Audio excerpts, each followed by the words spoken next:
Roche, Promodis. Je suis exploitant à Aurilly depuis 25 ans, sur une exploitation typique de la région, du plateau des Faux-Saint-André, avec pour rotation du blé, du colza, de l'orge d'hiver, du lin et des pois.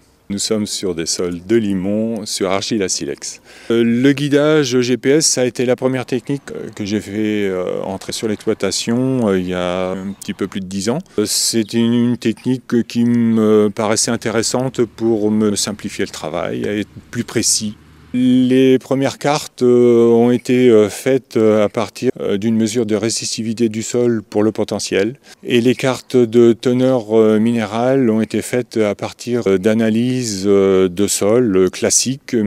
Toutes les zones rouges représentent des sols très superficiels, jusqu'au bleu qui représente des sols très profonds. Donc à partir de ces cartes-là, je réalise des cartes de modulation pour piloter les apports d'azote sur toutes les cultures. J'ai essayé le drone l'année dernière sur une parcelle de colza avec une implantation très hétérogène, avec des pesées de matière verte très différentes d'un point à l'autre de la parcelle.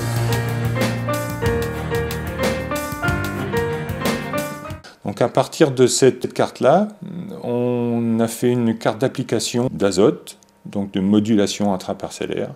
Donc sur les zones bleues, peu d'azote, et sur les zones plus claires, un petit peu plus d'azote. Ça m'a permis de faire un apport d'azote très précis.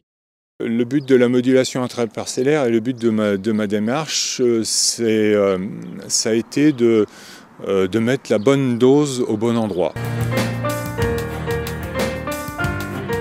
Réduire des doses me paraissait judicieux, et le résultat de cette méthode m'a montré qu'il y avait des économies importantes à faire sur des sols très hétérogènes.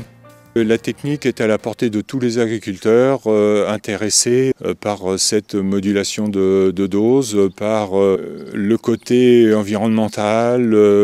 Il n'y a pas besoin d'avoir des surfaces très importantes sur cette exploitation.